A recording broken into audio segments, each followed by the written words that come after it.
মৰমৰ ছাত্ৰ ছাত্ৰীসকল, তোমালোক নিশ্চয় ভালে আছা। আহা আজি তোমালোকৰ সৈতে মই এটি পাঠ আলোচনা কৰোঁ। পাঠটোৰ তোমালোকৰ পঞ্চম শ্ৰেণীৰ আমি আৰু আমাৰ পৰিৱেশৰ পঞ্চমটি পাঠ। পাঠটিৰ নাম হৈছে সম্পদৰ সংৰক্ষণ। এই পাঠটি মই তোমালোকক তিনিটা খণ্ডত আগবঢ়াম। তাৰে আজি প্ৰথম খণ্ড। আমি এই প্ৰথম খণ্ডত আলোচনা কৰিম। প্ৰথমটো হৈছে সম্পদ কি, সম্পদৰ সংৰক্ষণ মানেনো কি। তাৰপিছত আমি আলোচনা কৰিম বিলুপ্ত আৰু বিলুপ্তপ্ৰায় প্ৰাণীৰ বিষয়ে। লগতে আমি চিনাকি হ'ম কেইটামান বিলুপ্তপ্ৰায় প্ৰাণীৰ লগত।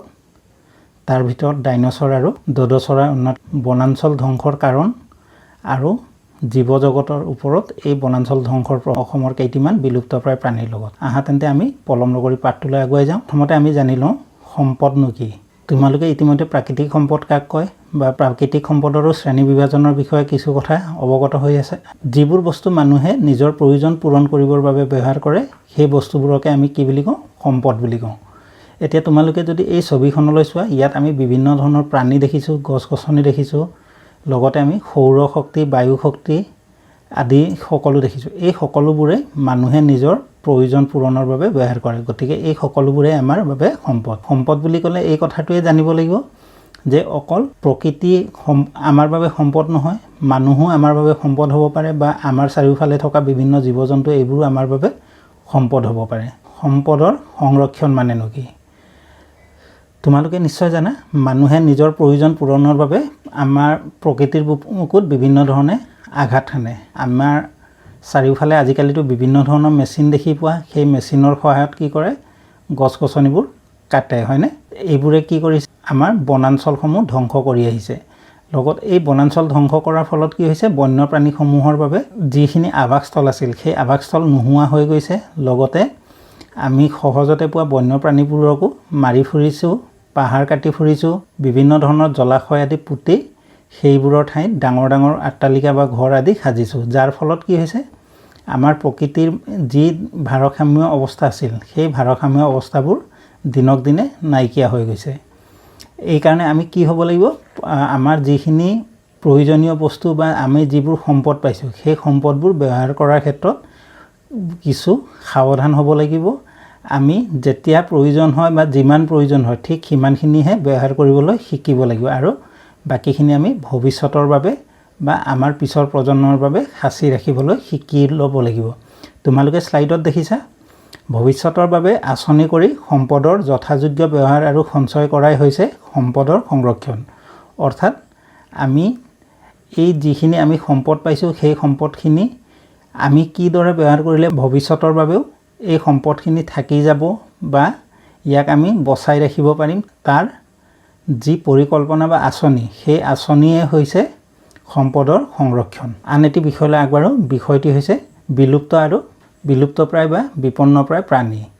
তোমালোকে যদি লক্ষ্য কৰা, তোমালোকে নিশ্চয় দেখিছা আমাৰ বহুতো চিনাকি চৰাই চিৰিকটি বা গছ গছনিবোৰ ক্ৰমাৎ নোহোৱা হৈ গৈ আছে। মানুহে নিজৰ প্ৰয়োজন পূৰাবৰ বাবে কি কৰিছে, অবাধ গতিত বনাঞ্চলসমূহ ধ্বংস কৰি গৈছে বা বিভিন্ন ধৰণৰ নিৰ্মাণ কাৰ্যসমূহ কৰিছে। ইয়াৰ ফলত পৃথিৱীত অকল সম্পদৰেই নাটনি হৈছে সেয়াই নহয়, তাৰ ফলত কি হৈছে, বহুতো বন্যপ্ৰাণী বা অন্যান্য প্ৰাণীৰ সংখ্যা দিনক দিনে কমি গৈ আহিছে। আৰু এনেকুৱা অৱস্থা আহিছে যে কিছুমান প্ৰাণী আমাৰ পৃথিৱীৰ পৰা একেবাৰে নোহোৱা হৈ গৈছে। কি বুলি ক'লোঁ, আমি যিখিনি কাৰ্য কৰি আছোঁ, মানুহে যিখিনি কাৰ্য কৰিছে নিজৰ প্ৰয়োজন পূৰণৰ বাবে, সেই প্ৰয়োজন পূৰণ কৰিবলৈ যাওঁতে পৃথিৱীৰ বুকুৰ পৰা বিভিন্ন প্ৰাণীবোৰ দিনক দিনে নোহোৱা হৈ গৈছে। বহু প্ৰাণীবোৰ, দেই সকলো প্ৰাণীৰ কথা কোৱা নাই মই, বহু প্ৰাণী কি হৈছে, দিনক দিনে নোহোৱা হৈ গৈছে। আৰু এতিয়া কি হৈছেগৈ, কিছুমান প্ৰজাতিৰ প্ৰাণীৰ সংখ্যা ইমানেই কমি গৈছে যে সেইবোৰো হয়তো অতি সোনকালে পৃথিৱীৰ পৰা নোহোৱা হৈ যাব। এতিয়া আমি আহিলোঁ মূল বিষয়টো, বিলুপ্ত আৰু বিলুপ্তপ্ৰায় প্ৰাণী বা বিপন্নপ্ৰায় প্ৰাণী মানেনো কি।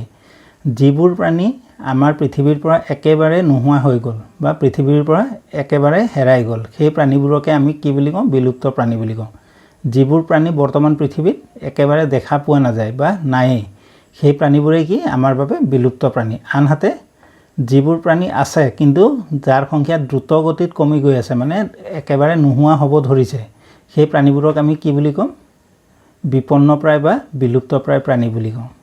তেনেহ'লে বিপন্নপ্ৰায় মানে কি, যিবোৰ ক্ৰমাৎ হেৰাই যাব ধৰিছে বা যাৰ সংখ্যা কমি যাব ধৰিছে। আৰু বিলুপ্ত প্ৰাণী মানে কি, যিবোৰ ইতিমধ্যে আমাৰ পৃথিৱীৰ পৰা একেবাৰে হেৰাই গ'ল। এইখিনিতে কথা এটা জানি লওঁ আহা। 1600 চনৰ পৰা আৰম্ভ কৰি মানে আজিৰ পৰা প্ৰায় 400 বছৰ আগৰ পৰা এতিয়ালৈকে এই 400 বছৰৰ ভিতৰত পৃথিৱীৰ পৰা প্ৰায় 270 বিধ বিভিন্ন প্ৰজাতিৰ প্ৰাণী বা চৰাই চিৰিকটি বিলুপ্ত হৈ গৈছে। এই বিলুপ্ত হোৱা প্ৰাণীবোৰৰ ভিতৰত 150 বিধ প্ৰাণী হৈছে বিভিন্ন ধৰণৰ চৰাই চিৰিকটি। বিভিন্ন প্ৰজাতিৰ 100তকৈ অধিক প্ৰাণী এই বিগত 400 বছৰত আমাৰ পৃথিৱীৰ পৰা একেবাৰে নোহোৱা হৈ গৈছে। আহা তেনে কিছুমান প্ৰাণীৰ সৈতে আমি চিনাকি হওঁ। যদিও এই প্ৰাণীবোৰ আমি বৰ্তমান দেখা নাপাওঁ, যদিও বিভিন্ন মিউজিয়াম বা তাৰকাগৃহ আদিত আমি বোলছবি আকাৰে বা বিভিন্ন বোলছবিত আমি এই প্ৰাণীবোৰক দেখা পাওঁ। এই প্ৰাণীবোৰৰ কেইটামানৰ নাম হৈছে থ্ৰিনাক্সডন, ট্ৰাইকনডন, বাউৰিয়া আৰু মাৰ্গানুডন।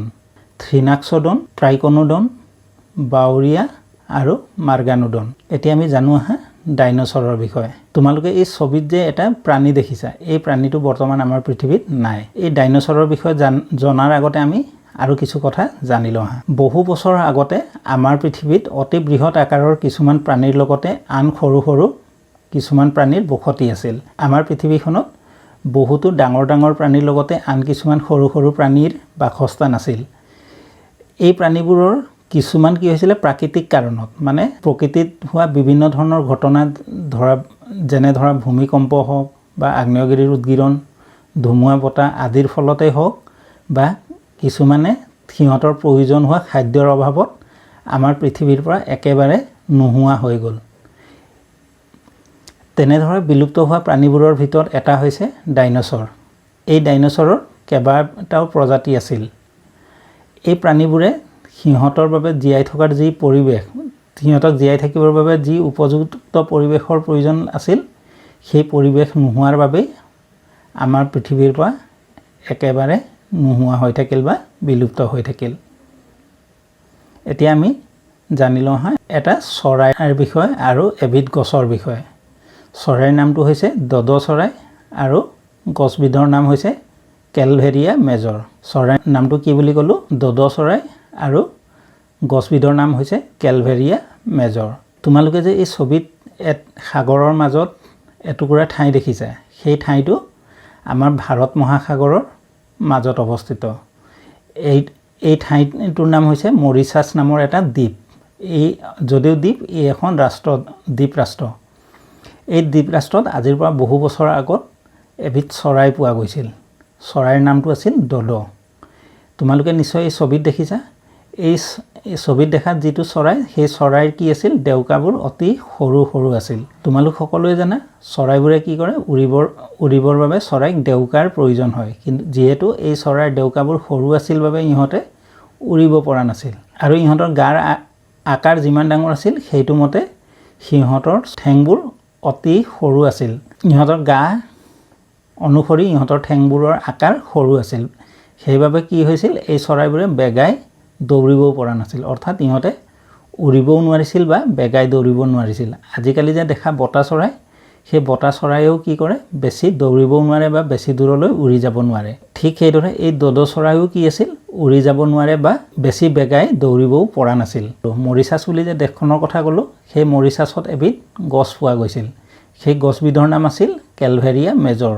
এই কেলভেৰিয়া মেজৰ গছৰ গুটিবোৰ বহুত টান আছিল। সেইবাবে ইহঁতক ৰুই দিলে ইহঁত নগজিছিল।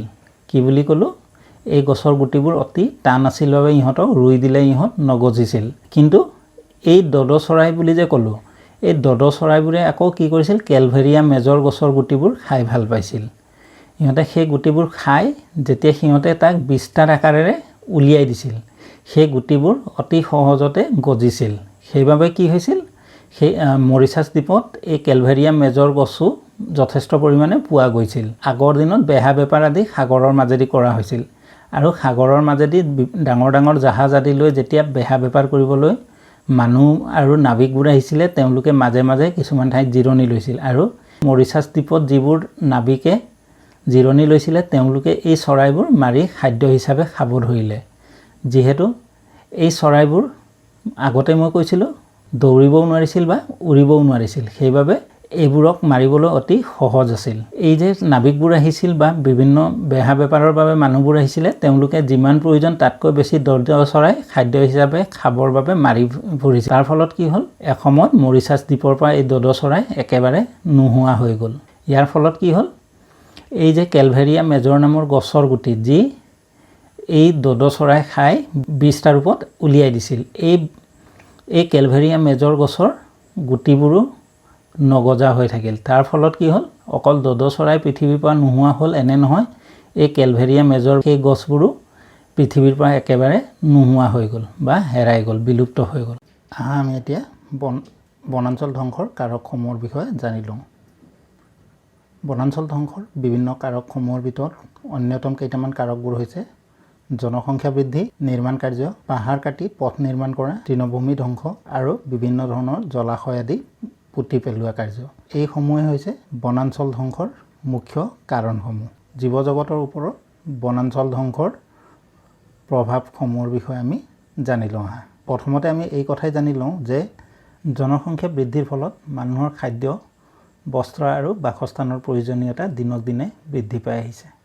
আমি আমাৰ চাৰিওফালে বা আমাৰ ওচৰ চুবুৰীয়াতে যদি লক্ষ্য কৰোঁ, তেনেহ'লে প্ৰতি বছৰেই আমাৰ নিজৰ ঠাইতে মানুহৰ সংখ্যা বৃদ্ধি পোৱা দেখা পাওঁ, হয়নে? জনসংখ্যা যিমানেই বাঢ়ে সিমানেই মানুহৰ বাসস্থানৰ প্ৰয়োজনীয়তা বৃদ্ধি হয়। ইয়াৰ ফলত কি কৰে, মানুহে মুকলি ঠাই আদিত ঘৰ দুৱাৰ সাজিব ধৰে বা কেতিয়াবা আমি বিভিন্ন ঠাইৰ গছ বন আদি কটা বা বনাঞ্চল ধ্বংস কৰি তাতো মানুহৰ বসতি আৰম্ভ কৰা দেখা পাওঁ। এইদৰে মানুহে বিভিন্ন বনাঞ্চল আৰু হাবি বন ধ্বংস কৰি তাত উদ্যোগ আৰু আৱাসিক অঞ্চল গঢ়ি তুলিছে। ইয়াৰ ফলত বহুতো বনৰীয়া প্ৰাণীৰ আৱাস বা থকা ঠাইৰ অভাৱ হোৱাৰ লগতে সিহঁতৰ খাদ্য আদিৰো অভাৱ ঘটে। জলাশয় আদি পুতাৰ ফলত জলজ প্ৰাণী বা জলজ জীৱ আৰু জলজ উদ্ভিদৰ আৱাসস্থলী কমি যায়। ইয়াৰ ফলত এই প্ৰাণী বা উদ্ভিদৰো মৃত্যু ঘটি এইবোৰ ক্ৰমাৎ আমাৰ মাজৰ পৰা নোহোৱা হ'ব ধৰিছে। তোমালোকে নিশ্চয় জানা, পাহাৰৰ হাবি কাটি তাত জুম খেতি কৰে বা বাট পথৰ বাবে পাহাৰৰ হাবি বন আৰু মাটি কটাৰ ফলত বহু ঠাইত পাহাৰৰ খহনীয়া বা পাহাৰৰ মাটি খহি বিভিন্ন ধৰণৰ দুৰ্ঘটনা আদি ঘটাৰ ঘটনাবোৰ দিনক দিনে বাঢ়িব ধৰিছে। ইয়াৰ প্ৰভাৱ আৰু বহুতো আছে, তাৰ ভিতৰত আমি আৰু কেইটামান উল্লেখ কৰিব বিচাৰিছোঁ। তোমালোকে এই ছবি দেখিছা, এইদৰে গছ গছনি কাটি বহুতো বনাঞ্চল আদি ধ্বংস কৰা হয়। গছনি কমি যোৱাৰ লগে লগে প্ৰাকৃতিক অৱস্থাত তাৰতম্য ঘটে। ইয়াৰ ফলত আমাৰ পৃথিৱীত বছৰে গোলকীয় উষ্ণতা বৃদ্ধি পোৱা দেখা যায়। জীৱ আৰু উদ্ভিদৰ সংখ্যা কমাৰ ফলত পৰিস্থিতিতন্ত্ৰত খাদ্য শৃংখলাৰ ব্যাঘাত ঘটে। আমি আমাৰ পাঠ্যপুথিৰ দ্বিতীয়টি পাঠ পৰিস্থিতিতন্ত্ৰত খাদ্য শৃংখলৰ বিষয়ে অধ্যয়ন কৰিছিলোঁ। তাত আমি পাইছিলোঁ যে বিভিন্ন জীৱই খাদ্যৰ বাবে ইটোৱে সিটোৰ ওপৰত নিৰ্ভৰ কৰে আৰু বিভিন্ন উদ্ভিদৰ ওপৰত জীৱই নিৰ্ভৰ কৰে। কিছুমান জীৱ বা উদ্ভিদৰ বাবে একেবাৰে খাদ্য নোহোৱা হৈ যায়। ইয়াৰ ফলত কি হ'ব ধৰিছে, পৃথিৱীৰ পৰা বিভিন্ন প্ৰাণীবোৰ ক্ৰমাৎ নোহোৱা হ'ব ধৰিছে। তোমালোকে নিশ্চয় এইখিনিলৈকে বুজিব পাৰিছা। আহা এতিয়া আমি আমাৰ অসমৰ প্ৰেক্ষাপটত কেইটিমান বিপন্নপ্ৰায় প্ৰাণীৰ চিনি লওঁ আহা। তোমালোকে ইয়াত দেখিছা এটা সৰ্গযুক্ত গড় আৰু দেওহাঁহ।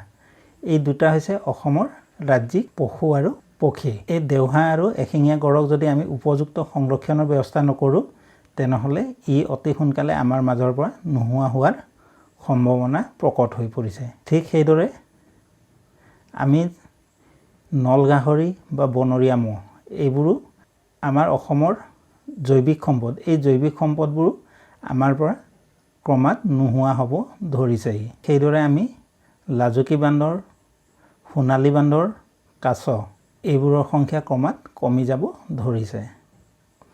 ছাত্ৰ ছাত্ৰীসকল, এইখিনি আছিল তোমালোকৰ সৈতে মোৰ এই প্ৰথম খণ্ডৰ আলোচনাৰ বিষয়বস্তুসমূহ।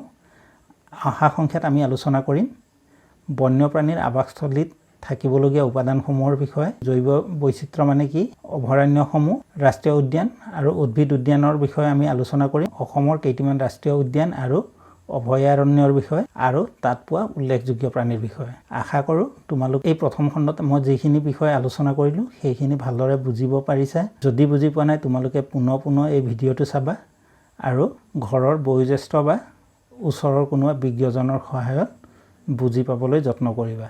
ধন্যবাদ।